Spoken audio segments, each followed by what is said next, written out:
Welcome to this little intro video for this channel. There's so much I'd like to share to welcome you here, and I think, one of the things that I feel like if you've even made it this far and clicked on this little video, it's because you're a seeker and you're looking for reconnection to some degree, remembering. And I've been on this journey for quite some time. My name's Chad Cornell, and I work as an herbalist in the community. I also teach mind-body therapy and various forms of meditation. For me,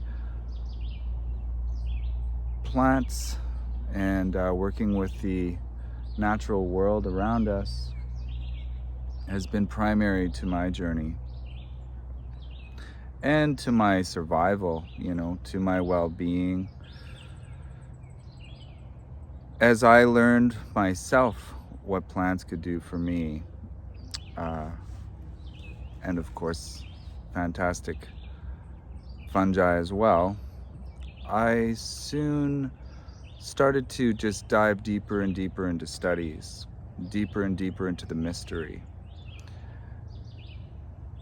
It's fantastic to consider that this natural world around us is completely filled with just thousands and thousands and thousands of different kinds of botanicals, each of them containing hundreds and hundreds of chemicals. And, we pretend we know so much, but really, do we? Do we know much about it at all?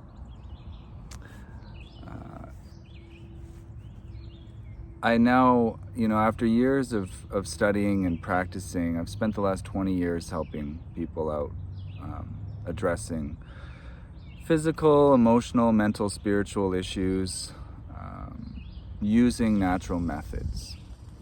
And I now operate the Hollow School of Healing Arts, which you can see is behind me.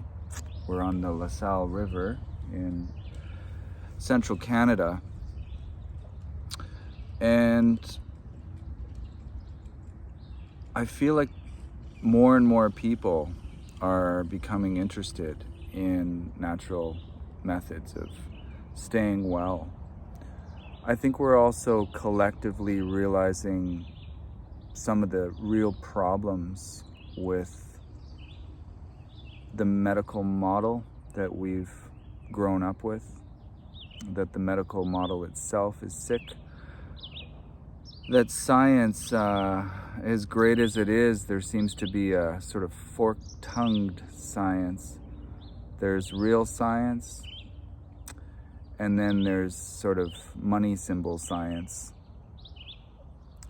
That science that is really mostly interested in the business of disease. It ties in closely with our food culture, our agriculture.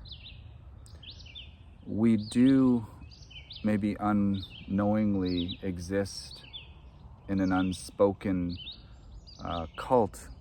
Every time we listen to our evening news, we're told what to think and what to believe, our newspapers and so on. And unfortunately, those are mostly commercials. It's a news feed, it's programming. Now that might be uncomfortable for some people to hear, and maybe some of us want to keep our head in the sand a little longer. It's definitely more comfortable in some ways. But if we really feel the call and we start to wake up, which I believe there is a really powerful collective awakening happening right now, then we have to be honest about what we see and what we feel and what we're witnessing. I grew up in urban centers, and as soon as I could get out, I became a wilderness guide and lived in the forests, and I learned a lot from people who had been there before me. Indigenous elders, all walks of life, all nations, every nation, every culture had a close connection with the natural world. I don't care what where you come from or who your ancestors are. You, at one point in time, your ancestors were living very close to nature and had a lot of knowledge. As I've gone deeper into this journey, I feel more of a responsibility to keep the path open for the next generations, and to really present a grounded, accessible path forward for people who are really suffering, who are really confused, who have forgotten who they are and where they fit, not just in relation to this natural world, but also in relation to the cosmos and the spiritual reality that is a part of who we are. And we live in a sort of materialistic worldview that's happened as we have gone further and further into reductionism, materialism. These are isms like Hinduism and Buddhism. These are worldviews. These are ways of perceiving and seeing reality, and then of course relating to reality. And at the core of healing is this idea that we can have right or wrong relationship. Right or wrong relationship with the water, the food, the air. This incredible energy coming from this star we call the sun, and from beyond. Our relationship to each other, which unfortunately is suffering these days, as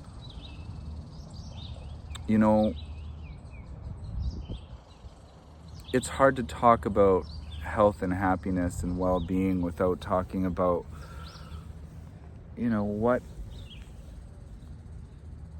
our culture is promoting to us each day in terms of relationship and understanding who we are and where we fit. This idea that we're going to find happiness as we get richer and more famous or more stuff. It's so cliche, but it's so true. It's absolute falsity. I mean, aside from having your basic needs met, which seem to be harder and harder to attain this way. Cutting the grass over there, so I'm gonna walk a little bit. It's harder and harder for us just to find a basic quality of living. And so some of the people who come to herbalism and this kind of natural healing path, whatever you want to call it, some are coming from a real place of wanting security. What are the wild foods here? The apple tree behind me. What are these weeds down here?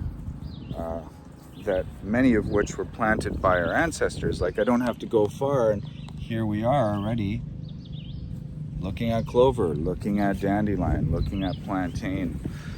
These are all packed with vitamins and minerals, and some of them even essential fatty acids, and just so many different healing compounds that we seem to have forgotten. And so a lot of people are coming at this from a survivalist perspective, which I'm cool with. I think that's huge, It's a pathway to freedom. If we can, oh, look, there's a turkey down there. I don't know if you can see that. Just went into the grass. Wild turkeys. Just as I'm talking about being wild, you know, the other is people who are really suffering with health issues that mainstream medicine is just not addressing. You know, the lens through which the physicians of today are looking at things, the lens is, it's very limited. I'm not anti-modern medicine. There are some great breakthroughs, obviously. Antibiotics and surgery and so on. But we have to admit that it's really not usually getting to the root of the illness, because it's viewing the body as chemicals and like a machine. But in reality, the body is made of this planet that we see around us. We call this man and nature, or humankind and nature.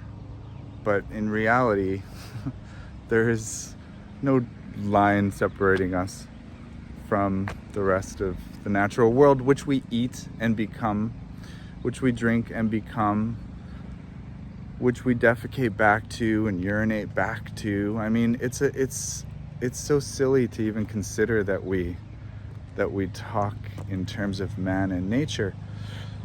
If we want healing, we have to understand that the body is a garden.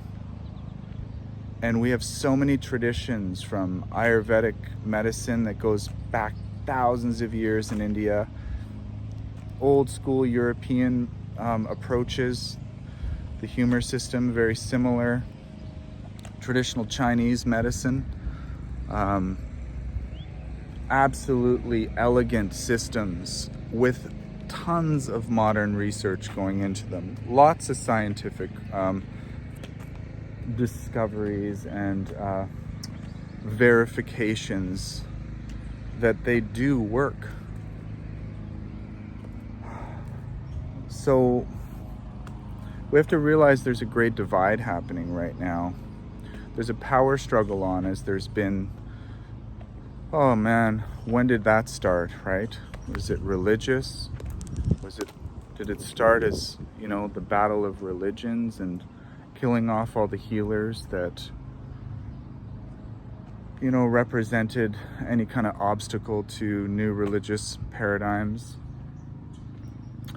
Or, you know, do we want to talk more recently in history, when all the natural medicine, any colleges in North America and England and elsewhere that represented a natural view and used natural methods, no longer qualified as safe and effective according to certain newly formed medical associations such as the AMA.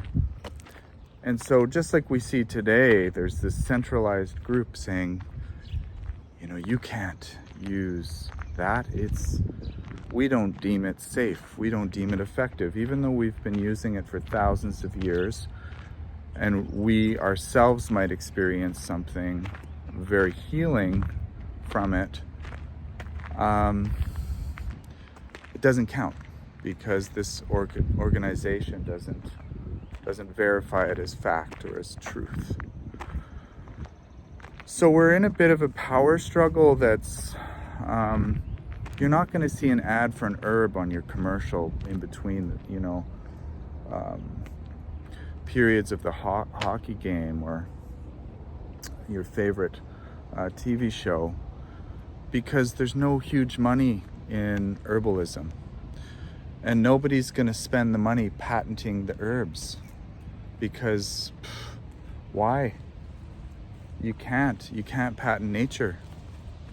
So really, it's up to us and this grassroots movement to keep these knowledge systems alive, keep this pathway to wild foods, wild medicines,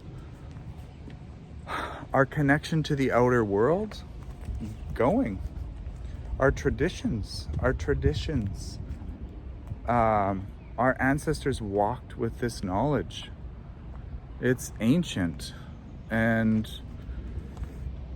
it's immensely valuable. And just like there's languages endangered right now, there's ways of perceiving and understanding endangered. There's knowledge systems about how we relate to ourselves and nature endangered. Look at this beautiful nettle plant here. You are a beauty. This plant here, this stinging nettle, a miracle. Antihistamine, energy tonic, cleanser, prostate health, iron support, nutrition. It's used for so many different things. Look at this, just growing here, this wild burdock root. We're not even planting these. These are mighty and strong, ancient. There used to be a statue of a goddess there a long time ago.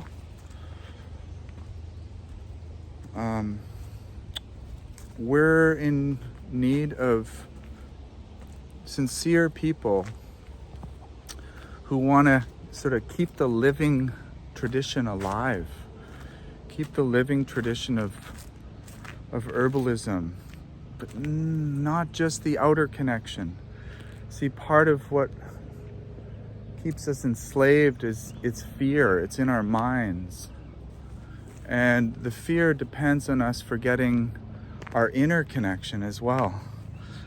Our connection to our spirituality, our connection to our higher self, our spiritual home.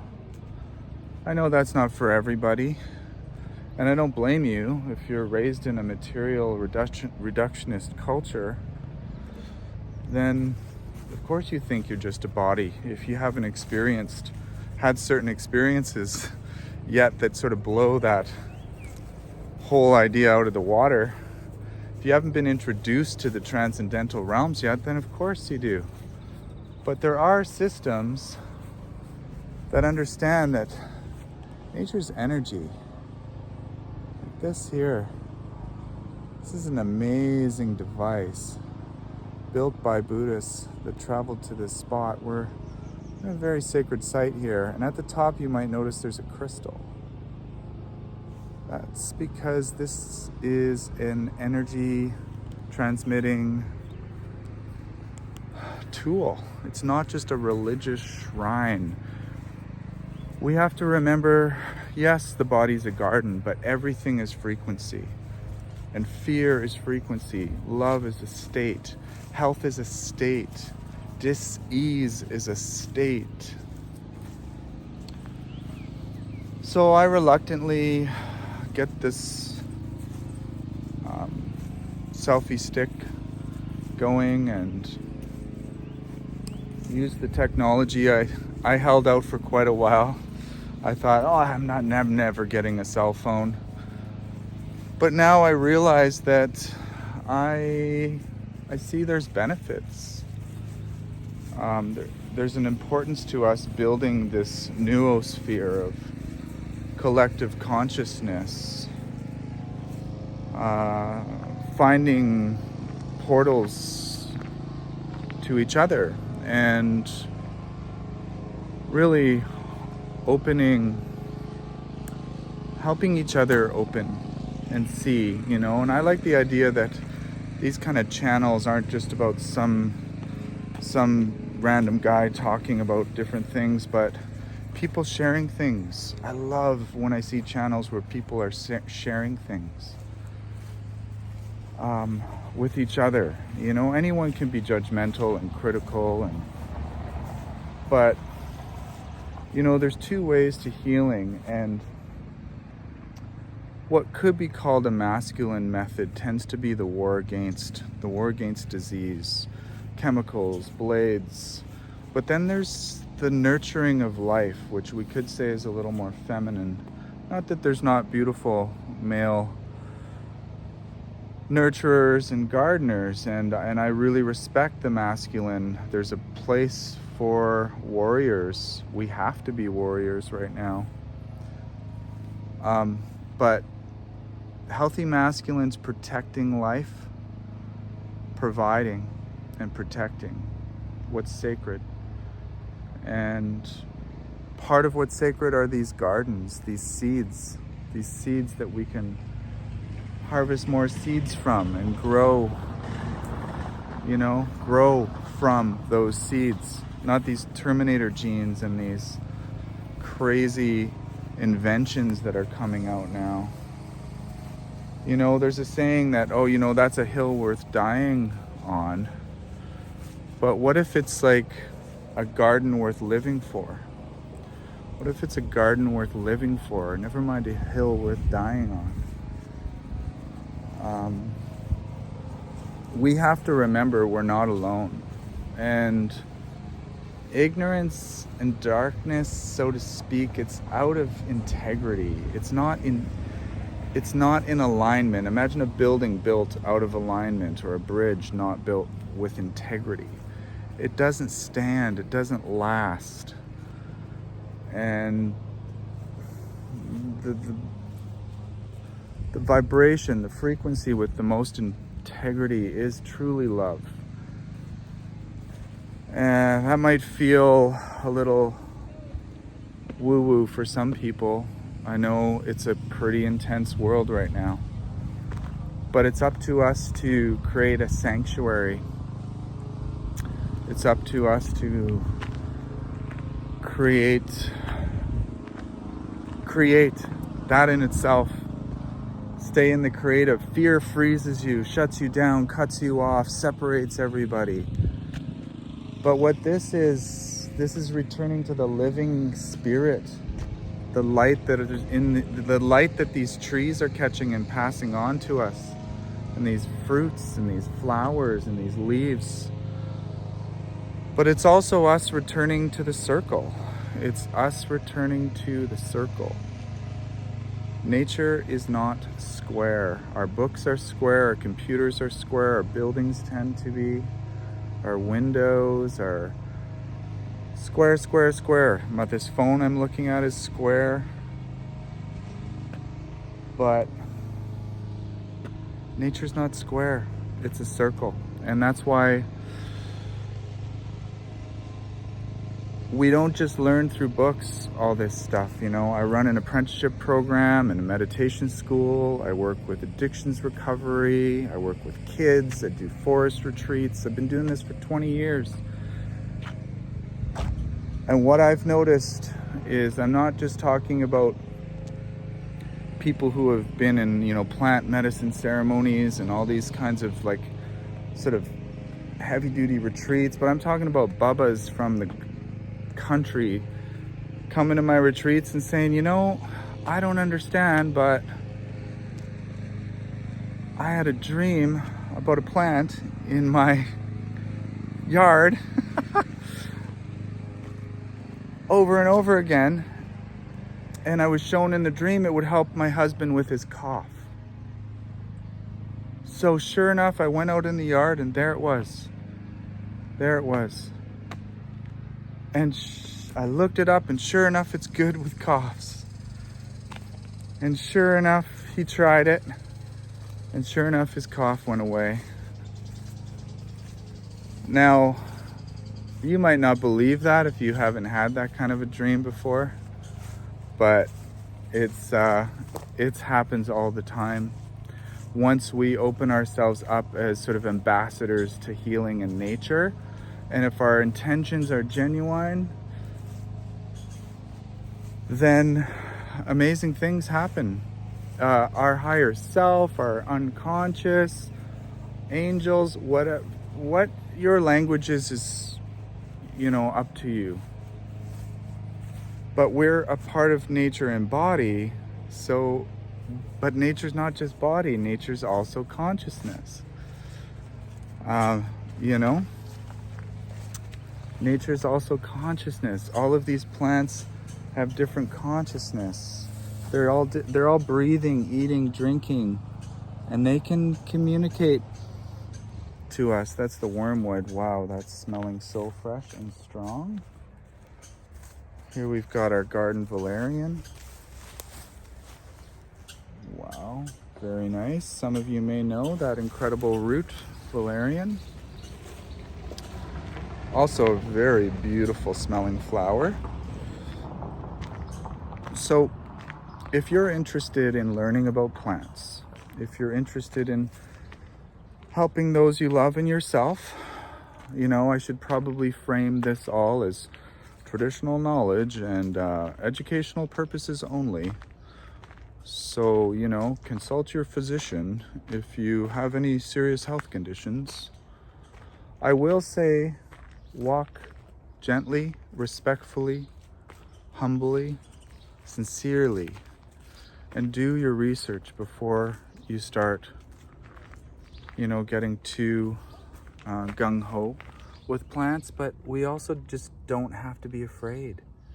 Like this daisy here, very similar to the chamomile. There's no need to be afraid.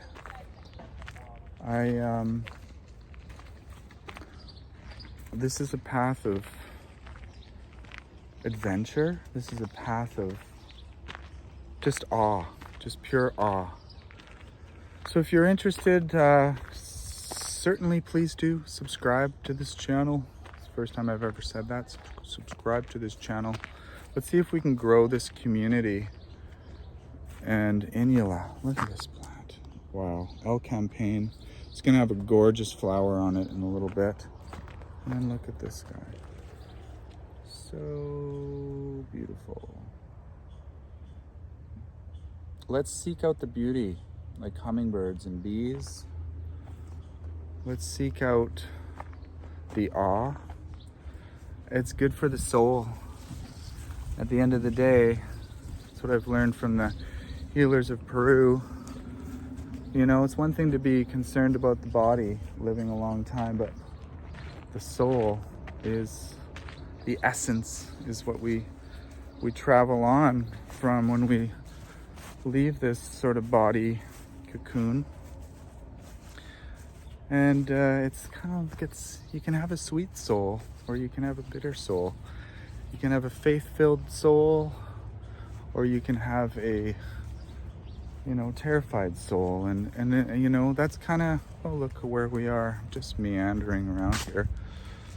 But we're with this beautiful time traveler, the Buddha, who, is really interested in the stream of consciousness that we can align ourselves with, like dial into a bliss and compassion and wisdom. These are not just words, these are feelings, these are vibrations. So I love talking about all this stuff. I could have chose other paths that were easier in life, that's for sure. But, I chose this path, and I'm so grateful. There's nothing more rewarding than seeing people feeling better, or having children when they weren't able to, or sleeping when they couldn't, or, just all of that, all of the goodness that it really feels like helping others, is the most beautiful feeling. I really enjoy some of Ram Dass's talks and teachings, and one of the things he said was, we're all walking each other home, and that we need to love, serve, and remember. I was thinking about that this morning. And I'm just back at my rock here, where I've got my coffee, my medicinal mushrooms, and shilajit. And this is a book that I wrote called One True Nature, collection of medicine, poems, and songs. Healing is an art, and that's why, this center here is about art, and the Hollow Reed School of Healing Arts and Herbals is about our reconnection with our creativity. Not fight or flight. It's grounding. it's connecting, it's opening, it's blooming, it's remembering, and it's sharing. It's sharing it. It's not about ego. It's not about power. It's not about greed. It's about sharing. It's about caring. And, you know, I've studied with a range of people, from indigenous Cree healers, Anishinaabe healers, Ashaninkan healers, Tibetan healers, Chinese, traditional Chinese. I've had many mentors, nutraceutical experts, bubbas, grandmas, mothers, grandpas, wild men, wild women. And I respect that everybody's carrying a piece of the puzzle, of parts of the symphony. And, you know, we need to create a song together that cures this world of its division and hatred, and helps us see the plants don't care what color we are. Plants don't care what gender we are. You know, it's nature is a teacher, and we're all humble students. I'm in the position of teacher now, but you know, I'm forever a student. So from here, yeah, aside from subscribing, if you're still here, it's a small miracle. This is a long intro video. If you're interested in learning about traditional systems of healing, please check it out. Check it out. Stay involved. Make your contribution. Share. Please share. All of us are carrying gifts, ancestral gifts, and we're all in the prayers of our ancestors. We're all worthy, and we're all a kind of work in progress. We're all wounded healers in different ways, and that's what makes us human. That what makes us like humus. We got to keep a good sense of humor about it all. It's a work in progress, and from a spiritual perspective, maybe it's all an illusion, it's all a dream, but we're in it, and we're dancing this earth dance. And if you're a mystic, you'll like some of the content. If you're not, you might find some of it too far out. If you just want to learn traditional skills, we'll be going out to the yurt camp. We'll be going to some of the forest retreats that I hold. We'll be doing all kinds of stuff. You can also check out the website of the school, which is hollowreed, R-E-E-D, holistic.ca. And if you want to become part of the monthly meetup groups, where we do online, just more intensive teachings, live teachings on Zoom, then you can go to herbalwisdomtraditions, plural.com, herbalwisdomtraditions.com. And if you're still here, I'm grateful for you joining me on this little walk as I, begin to commit the time to recording more and starting this channel, and letting go of my own resistance that I have to being online. And sometimes I feel like, people have so much information coming at them already. I don't want to add to it. But I feel sincerely in my core that what I have to share is, it's not really about the messenger, it's about the message. And, I want to keep this message alive. So I'm going to commit some time. I'm going to have some fun talking to you all about plants and all kinds of stuff. If you have any requests that you're hoping I can talk about, you can email me, or you can just put your comments below this video. So thank you for watching, and goodbye for now. that was a long video. I hope you have a great day, a great week, a great month, and we'll talk to you soon.